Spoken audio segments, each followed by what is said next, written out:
Olá pessoal, tudo bem? Em primeiro lugar, quero pedir desculpa pela demora aí de estar postando esse vídeo com tanto atraso, né? Mas a semana foi bem complicadinha, então deu esse problema todo aí. Mas vamos lá. Nós vamos agora para a terceira aula, tá ok? Da revista Pessoas Como Nós. Você já tem aí, tá? Lembrando que você precisa ler a lição, ler os textos semanais, ler os textos bíblicos, porque aqui eu não vou ler por uma questão de tempo, tá bom? Mas é importante que você leia para que você tenha conteúdo para apresentar, textos bíblicos para você citar na hora da aula relacionados à nossa revista. Volto a lembrar que é importante você estimular a leitura da revista para o aluno, é importante que você siga a lição, que você desenrole a lição dentro pelo menos da homilética que o autor da revista apresenta para nós, tá? Então você não pode fugir muito, você pode acrescentar, você pode expandir, mas não é bom uma fuga total da revista, tá ok? Outra coisa é o seguinte, a lição de hoje, a gente vai falar da Sara, é uma lição mais enxuta, ela é menor, tá? Não tem, você vai ver aí que não tem muitas folhas aí, não tem muito conteúdo. Então, faz uma pesquisazinha sobre a vida de Sara, traz alguma coisa que possa contribuir, tá ok? Então vamos lá. A aula é a aula de número 3, o título é Sara, Mãe das Mulheres Crentes, e o que eu percebi aqui, que a tônica dessa lição, ela tem muito a ver com o próprio título da revista. Porque olha só, se você observar, o título da revista é o seguinte, Pessoas Como Nós.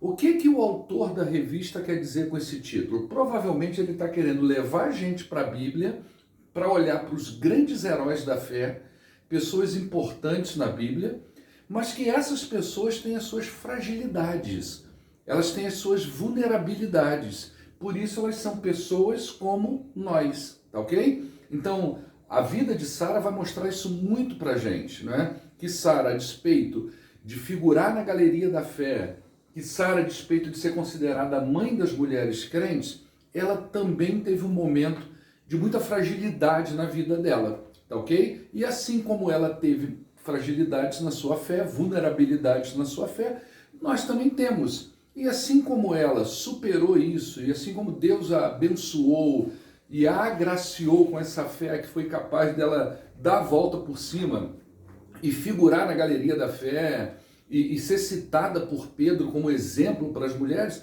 Deus também ajuda o crente hoje na sua caminhada de vida, tá ok? Então essa é a tônica. A base da história de Sara está lá em Gênesis capítulo 18, tá? Eu não vou ler aqui, mas conta daquele episódio onde o anjo aparece para Abraão ali para falar que ele vai ter um filho, e aí Sara de longe ouve aquela história, dá uma risada e tal, mostrando que não estava acreditando muito naquilo ali, tá bom? Então, basicamente, a história vai girar em torno desse evento. O alvo da nossa lição é justamente mostrar que a vida de Sara, ela é um exemplo para todas as mulheres crentes, tá? Essa palavra mulheres aqui, obviamente, porque ela é considerada dessa forma, mas a gente pode abrir, porque na sua classe não tem só mulheres, tem homens também, não é? Então ela é um exemplo de vida para todos nós temos condições de aprender com a vida dela, não só as mulheres. Senão fica uma lição que parece que a gente está falando só para as mulheres, e não é, tá? Nós estamos falando para todos. O objetivo nosso, então, é o seguinte, a gente precisa entender, não é, que a história de Sara, tanto os fatos miraculosos que envolvem a história dela, como as suas fraquezas, são alvos do nosso interesse. Então, a gente vai aprender aqui que mesmo pessoas exemplares, não é, como eu falei na introdução, elas também passaram por momentos de fraquezas, tá ok? A gente também, nosso alvo também é confiar em Deus, levar o aluno a essa confiança em Deus, mesmo quando suas promessas, as promessas de Deus parecem impossíveis, não é?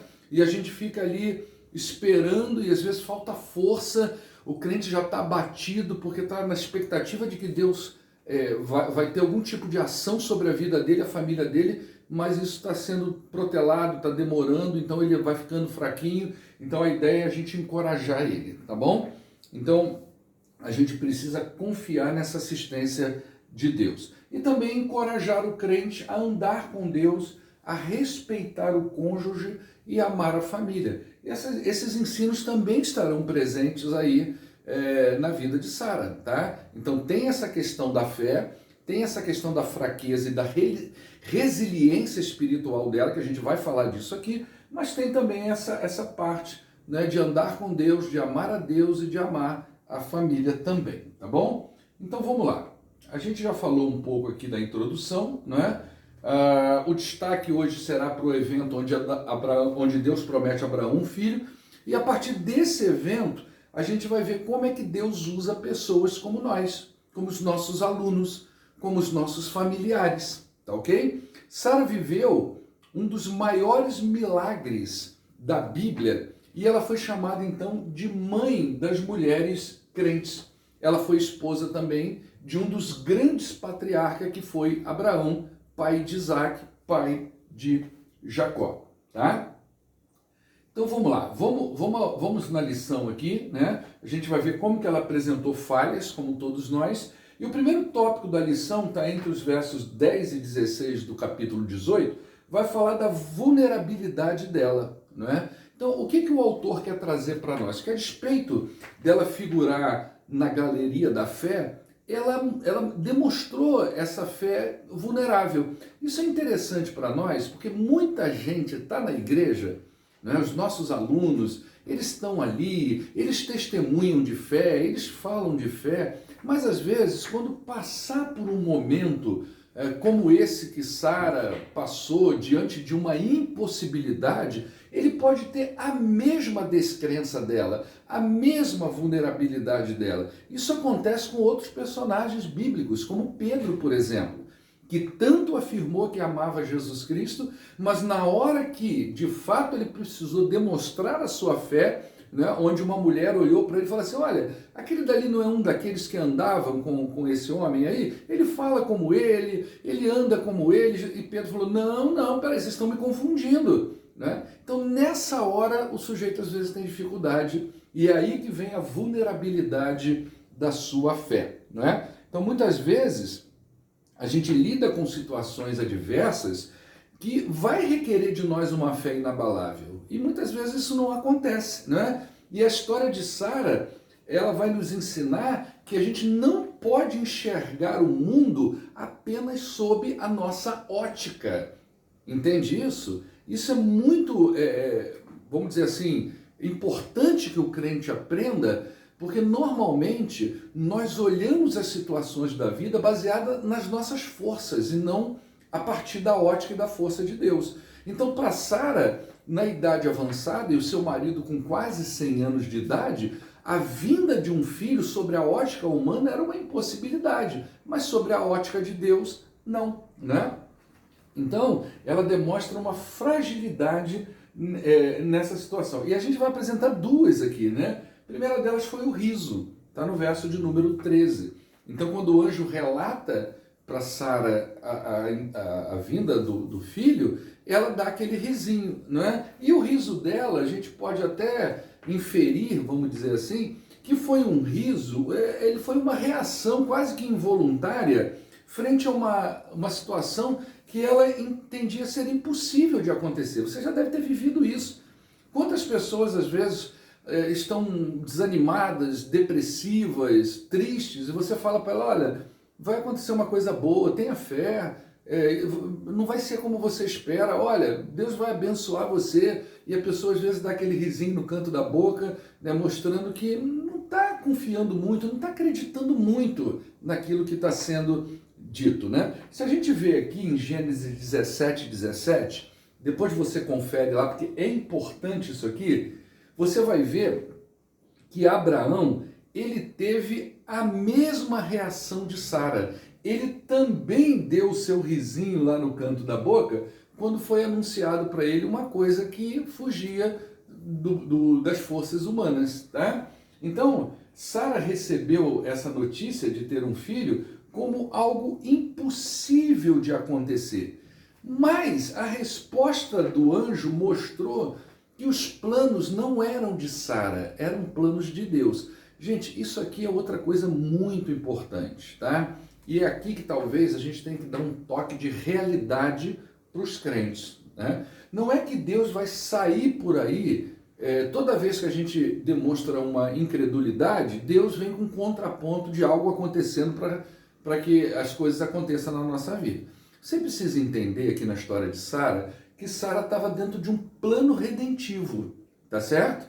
Então, o nascimento de Isaac estava dentro do propósito de Deus, né, de Isaac, de Jacó, dos patriarcas, dentro da história da própria redenção, não é? Então, às vezes nós também colocamos ali uma expectativa em algo da parte de Deus e às vezes essas coisas não acontecem, não é? Não quer dizer que Deus se virou contra nós, não quer dizer que a nossa fé ela é pequena demais, não é isso. É que tem coisas que estão no plano de Deus e tem coisas que estão só nos nossos planos. No caso de Sara, a coisa estava nos planos de Deus, não é? Foi uma surpresa até agradável para ela. Graças a Deus, do ponto de vista da Sara, que Isaac estava no projeto de Deus, né? Então ele vem e o anjo responde, então, existe alguma coisa impossível para o Senhor? Absolutamente nada, tá? Todas as coisas que acontecem, todos os milagres que acontecem, nós temos que ter a plena consciência que tudo isso acontece para a glória de Deus, dentro dos planos e dos propósitos de Deus, tá? Então, uma pergunta aqui, né? Essas observações que eu coloco aqui é como se você estivesse contextualizando, porque a lição precisa ser contextualizada. Você não pode ficar só lá em Sara e Abraão, você tem que trazer isso para o século 21, né? Então, você já passou por alguma situação como essa, né, como a de Sara, está diante de uma causa impossível, de algo que Deus, você entendeu que houve ali uma promessa de Deus, mas você não está vendo isso ainda acontecer na sua vida, né? Então, anime o seu coração, Deus realiza coisas que aos nossos olhos, elas são impossíveis, isso é verdade, né? A gente não pode negar o milagre de Deus. A outra vulnerabilidade apresentada aqui é a mentira de Sara, está no verso 15, né? Porque o anjo perguntou, por que você riu? Ela disse, eu não rio. Não, riu sim, você riu, não é? Então, a mentira foi outra reação de Sara muito semelhante à nossa, não é? As pessoas mentem por diversas razões. Uma delas é a fuga da realidade. O que é a mentira? É eu não ter condições de lidar com uma situação onde eu vou sentir vergonha, onde eu vou ficar embaraçada, não é? Onde vai desencadear outras verdades por trás. Então a pessoa às vezes ela usa de pequenas mentiras, vamos botar entre aspas, essa coisa de pequenas mentiras, tá? Mas ela usa desse artifício para sair daquele embaraço, para sair daquela situação, não é? A dificuldade de lidar com a verdade. Então Sara se sentiu tão constrangida com a fala do anjo que ela mente para não admitir que ela falhou. E ela falhou em quê? Na sua confiança em Deus. Ela falhou, não é? Então mentir nunca é um caminho bom. Gente, aqui pode levantar uma discussão sobre a mentira, tá certo? E aí, por exemplo, alguém pode lá na sua sala, talvez mais aí na sala do Rodrigo, né? Alguém pode dizer assim, mas Raabe também mentiu, né? Então, naquele caso, para proteger o pessoal lá da comitiva do povo de Deus, então vale, tem a boa mentira, é viável mentir para ir, são discussões que vão tirar o foco. No caso de Raabe, você pode responder da seguinte forma, olha, Raabe quando recebeu aqueles espias e tal, naquele momento Raabe não era uma pessoa convertida ao Senhor ainda, não é? O Espírito Santo ainda ia trabalhar no coração dela, mas a mentira nunca é uma coisa boa. A gente não pode admitir a mentira na nossa vida baseado nesses fatos, não é? Outra coisa, na vida de Raabe, as pessoas exaltam essa mentira, quer trazer isso para frente, mas não é isso que a vida de Raabe mostra para a gente. A vida de Raabe mostra como uma pecadora confiou no Senhor. e como ela converteu ao Deus de Israel e se tornou uma mulher que se tornou um exemplo a ponto de parar na galeria da fé. E não ficar exaltando o pecado dela, a prostituta, a mentirosa. Não é isso, né? Então a gente tem que saber argumentar no sentido de virar o jogo para esse lado. Não é a mentira dela que está querendo nos ensinar o texto de Raabe, mas como que um pecador é capaz de entregar a sua vida ao Senhor, tá bom? Então fique esperto nisso aí, tá? O apóstolo Paulo, ele, lá em Efésios 4, 25, ele exorta os cristãos de Éfeso, né? E a gente está estudando essa carta aí, nós vamos passar por isso, a abandonar a mentira, a falar somente a verdade. Né? Esse é o ponto do cristianismo nosso, da nossa vida de conversão, tá? Então, não importa o tamanho da mentira, a importância da mentira, a mentira é uma coisa que não deve fazer parte da vida de um cristão, tá? Então, aqui, mais uma aplicação para você. Existe diferença entre mentiras? Então, aqui pode gerar uma polêmica, tá? Como você lida com a mentira? Tá certo? É uma maneira de até incentivar a participação, mas de uma forma bem administrada, tá bom? O outro ponto aí que o autor da revista vai trazer para nós é a respeito da fé de Sara, tá? Agora ele vai recorrer lá em Romanos 4:18 e Hebreus 11:11, tá? Aqui, o que vai acontecer agora é que o autor vai começar a mostrar um pouquinho como é que Sara vai virando o jogo, tá? Então ele vai vincular a fé de Abraão à fé de Sara com base nesse texto lá, deixa eu só ver aqui um instantinho, tá? Com base no texto de Romanos aqui, tá? Por quê? Porque o texto de Romanos, ele fala apenas de Abraão. Mas aí agora que a gente junta Gênesis 17:17, onde Abraão riu, mostrando fragilidade, com Gênesis 18, quando Sara ri, mostrando fragilidade. Então agora, essa resiliência de Abraão é a resiliência de Sara também. O autor está trazendo como se fosse uma família que deu a volta por cima nas suas vulnerabilidades, nas suas incredulidades e demonstrou mais fé em Deus do que a vulnerabilidade, do que a fraqueza, tá?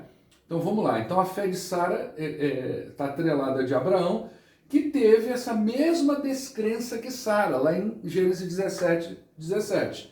Né? Então a gente pode inferir que, como família, ambos tiveram a sua esperança renovada. Tá? Depois, na aplicação lá, você vai ver a importância de a gente estimular as famílias a trabalharem juntas. Tá ok? Então vamos lá. A esperança que não enfraquece, está aí em Romanos capítulo 4, verso 19. Então o texto vai mostrar para a gente que Abraão creu contra as impossibilidades da vida. A vida sempre mostrou para Abraão impossibilidades. Ele teve fraqueza? Teve. Sara também teve? Teve. Mas ele construiu uma fé muito mais saudável do que uma fé baseada em vulnerabilidades e fraquezas. Não é? Então, mesmo com os limites do corpo dele e de Sara, o casal foi resiliente no que diz respeito à fé.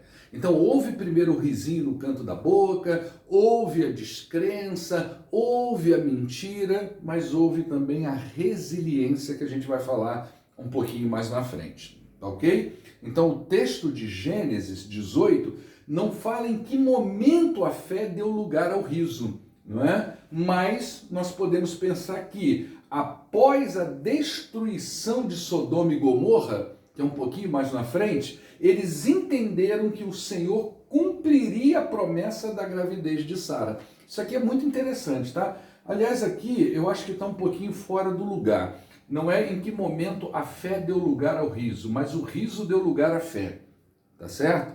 Mas se você avançar para além do capítulo 18, você vai ver que na promessa que o anjo faz também sobre a destruição de Sodoma e Gomorra, isso se cumpre logo a seguir.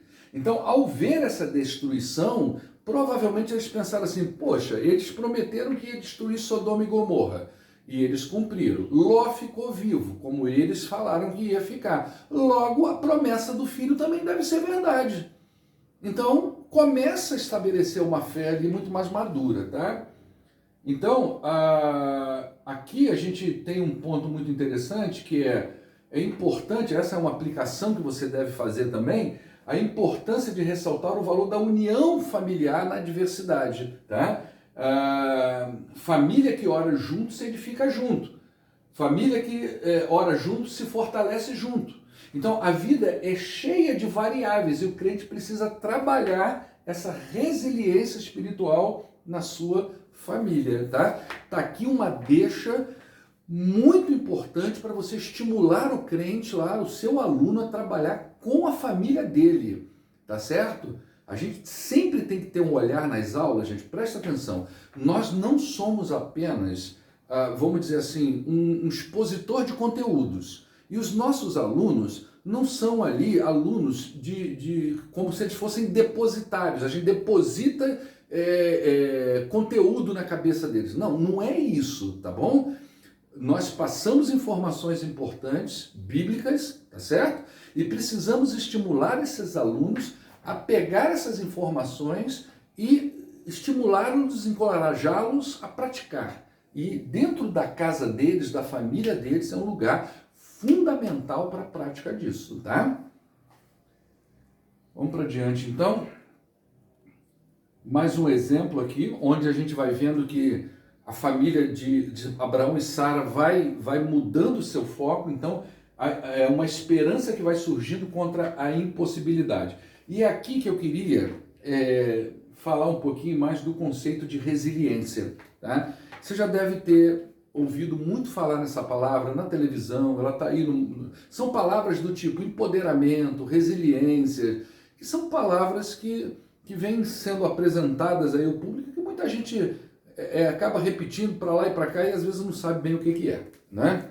Então veja bem, vamos fazer uma analogia simples aqui e a gente vai pegar uma questão da física, porque a resiliência está muito ligada à física, tá? Então, por exemplo, eu até coloquei aqui, né? Imagina uma mola no seu estado normal. Então você pega uma mola, se você tiver, às vezes você tem um brinquedinho de criança, aqueles que né? Mas se você tiver uma mola, você pode até levar para a sala de aula. Você imagina uma mola, quando você comprime essa mola, você pegou naquela mola e fez assim, ó, o que acontece com ela? Ela está sob pressão, tá? Então você vai vincular isso às pressões da vida. Você está sob pressão. Quando você solta a mola, ela volta para o seu estado normal. Isso é resiliência. É a capacidade da mola, mesmo depois de sofrer essa pressão, ela voltar ao seu estado normal. Ou seja, ela continua sendo mola e você pressiona e ela volta, pressiona e ela volta. Isso é resiliência. Tá? Que é aplicado de diversas formas, a sociologia aplica, a psicologia aplica, vários estudos aí aplicam, e a teologia está aplicando também, né? Resiliência da fé. Né? Então, na vida, o crente ele também sofre muita pressão. Eita, nós, foi só uma porta que bateu aqui, tá? O vento aqui bate. Na vida, o crente também sofre muita pressão, né? Ele, por vezes, ele lida com situações que pode desanimar ele, que pode enfraquecer ele, né? Pode gerar dúvidas à fé dele, né? E até uma dúvida em relação à visão que ele tem sobre Deus. Né? Será que Deus é isso mesmo que a gente aprende na igreja, que a gente lê na Bíblia? Comigo não está acontecendo. Então está aqui, ó, esse casal também passou por isso. Será que vai acontecer comigo? A vida deles não foi uma vida tão fácil, né? Então, nós temos aqui esse estímulo à resiliência, né? Então, peraí, só um minutinho. Então, a exemplo de Abraão e Sara, o crente não deve se abater diante dessas pressões, mas ele deve continuar com a forte esperança no seu Redentor. É assim que nós vamos voltando sempre à resiliência espiritual, tá bom? Depois de explicar aí esse ponto da mudança da vida da Sara, não é? Ou seja, ela foi resiliente, ela e o marido tiveram um momento de fraqueza. Agora, o que se torna essa mulher que foi resiliente espiritual? Né? O que um crente pode se tornar à medida que ele consegue suportar essas pressões sociais que desanimam a fé dele, né? que põe dúvida no coração dele, quando ele supera isso pela palavra de Deus, pela graça do Espírito Santo, o que ele pode se tornar? Né? Então aquela mulher que riu do anjo, aquela mulher que duvidou, que mentiu, agora ela se torna um padrão de esposa. Olha o que Deus faz na vida das pessoas. Né? Tudo isso, gente, você deve usar para encorajar o aluno, né? Para mostrar para ele que as coisas podem ser diferentes e que Deus pode usar esse aluno, né? Então, a vida de Sara, ela foi pura resiliência de fé, né? Aquela mulher que riu da notícia do nascimento de Isaac, mentiu para o anjo, aquela mulher que não foi capaz de confiar em Deus, que tudo pode, agora ela se tornou um exemplo de fé, um exemplo de padrão de esposa. E o autor da revista, então, destaca que ela foi um padrão de honestidade, não é? Olha só, como é que pode uma pessoa que mentia se tornar padrão de honestidade, né? Então, uma das grandes belezas da Bíblia é nos mostrar as falhas de pessoas que nós consideramos exemplos de fé. Então, isso mostra pra gente que todos nós somos imperfeitos e que perfeito só Deus. Tá certo? Você é imperfeito, eu sou imperfeito, as pessoas são imperfeitas, perfeito só Deus. Os grandes heróis da Bíblia tiveram também seus momentos de imperfeição, porque tudo isso é para mostrar que perfeito é só Deus. Ele derrama graça sobre nós e ele deve ser glorificado até na nossa imperfeição, porque quem faz tudo isso na vida de uma pessoa é o próprio Deus, tá? Então, mais do que apresentar falhas, a Bíblia nos ensina que pessoas podem mudar. Não é? Então não é porque nós cometemos um deslize na nossa caminhada que nós estamos condenados sempre a cometer erro. Então isso é uma forma de encorajar o aluno. Não é porque você cometeu um deslize que você é um cara que está condenado a sempre ser desse jeito. Tá? Deus, pela sua graça, pela sua misericórdia, ele nos concede o favor em Cristo. Isso é pura graça de Deus de nos fazer pessoas diferentes. Né? Isso é incrível. Assim como ele fez com Sara, com Abraão, ele pode fazer na sua vida, na vida do seu aluno, na minha vida também. Né? A gente tem aqui o exemplo da história de Jacó. Quem foi Jacó? Né? Foi o neto de Abraão. E o que significa a palavra Jacó? Né? Mentiroso, enganador. Deus não mudou o nome desse cara? Mudou para qual nome? Israel. O que significa Israel? Príncipe de Deus. Então Deus é capaz de fazer de mentirosos príncipes. Olha que coisa bacana que a gente pode levar para o aluno da gente, para encorajar ele a mudança de vida e a crer em Deus, né? Ela também se tornou padrão de submissão. Aqui nós vamos mostrando o respeito ao cônjuge, o respeito, o amor à família, né? Sara foi uma mulher respeitosa em relação ao seu marido. O texto diz que ela chamava Abraão de Senhor.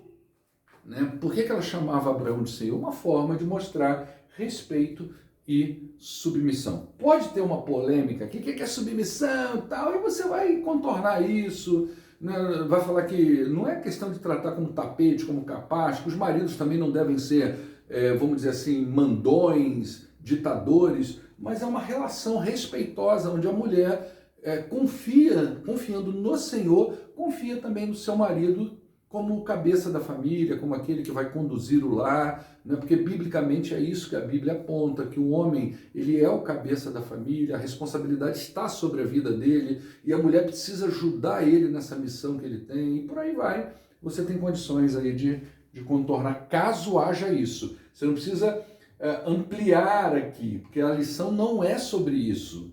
Então você tem que tomar muito cuidado de se ampliar conceitos que podem trazer problemas para a sua aula, tá? Então o crente precisa tomar muito cuidado para que os valores de um mundo corrompido não tirem dele os valores do reino de Deus. O que eu quero dizer com isso? É que hoje o mundo está invertido, os papéis estão sendo trocados. Então esses são os valores do mundo, não é? não os valores da Bíblia, não os princípios que nós encontramos da palavra de Deus em relação às condutas, às normas, às relações familiares. Nós precisamos ficar com a Bíblia. Então a gente tomar muito cuidado com isso, né? O mundo está ensinando uma inversão de valores, que eu não vou ampliar aqui, porque é uma coisa que está sendo gravada, está lá no YouTube, é público, alguém pode pegar essa minha palavra e fazer uma distorção com ela, mas eu acho que você entendeu, né? Então, é com a vida formada nas Escrituras que nós podemos ganhar a nossa família para Cristo. Está faltando aqui uma palavrinha, tá? Por causa da digitação rápida, mas é aí que nós ganhamos a nossa família para Cristo, quando a gente vive baseado nas Escrituras Sagradas, tá? Para a gente concluir aí, o que a gente aprende com Sara? Você viu aí que é uma lição bem menor. A gente aprende que vacilar é uma possibilidade, mas permanecer no vacilo, aí é um grande erro para nós, né? Da mesma forma que Sara, nós podemos ter essa resiliência espiritual. O anjo falou a Sara que ela com o tempo... Desculpa, o anjo falou a Sara e ela com o tempo reagiu, né? Ou seja, o anjo desafiou ela, o anjo teve ali aquele confronto com ela e ela reagiu a isso. A palavra de Deus fala ao nosso coração, nós devemos reagir a ela. Então o anjo não exortou ela, você riu, você mentiu. Ela, não, mentiu sim. Tá? Hoje a palavra de Deus fala no nosso coração. Ela também nos exorta, ela também mostra o nosso pecado. E a gente precisa reagir como Sara reagiu. Tá? Não avalie as circunstâncias da vida com seus olhos, tá certo? E nem avalie a solução com base nas suas capacidades. Não é assim que nós exercemos a nossa fé. Deus faz o que nós não fazemos, tá certo? Então você não pode avaliar os desafios que você tem na vida baseado na sua capacidade ou na sua força, tá bom? Não avalie a si mesmo também com seus olhos e nem mesmo a partir de alguma atitude negativa. Você também não pode se avaliar, né, partindo daquilo que você fez de errado. Deus transforma pessoas. O que eu estou querendo dizer com isso? Você não tem que colocar um X em você mesmo. Você tem que dizer isso para o aluno. Você se sente fraco nisso, naquilo, você tem um pecado que você não consegue vencer, né? Você tem atitudes que você entende que precisa mudar, mas você não consegue. Então você não olha para você como se você fosse um perdedor, nada disso. Pelo contrário, você tem que confiar que Deus pode mudar a sua vida e pode transformar o seu coração. Bacana? Professor, como eu falei, a lição é pequenininha, tá? Então você pega ela aí agora, dá uma analisada nisso tudo que a gente conversou, coloca na velocidade 1.5 para ficar mais ágil um pouquinho, tá bom? Acrescenta o seu conhecimento, mas não foge muito desse roteiro homilético que a revista apresenta para gente. Estimula seu aluno a estudar a revista, a ler a revista e desafie ele na sala de aula a abrir a sua revista e te acompanhar naquilo que você está falando. Tá bom, queridos?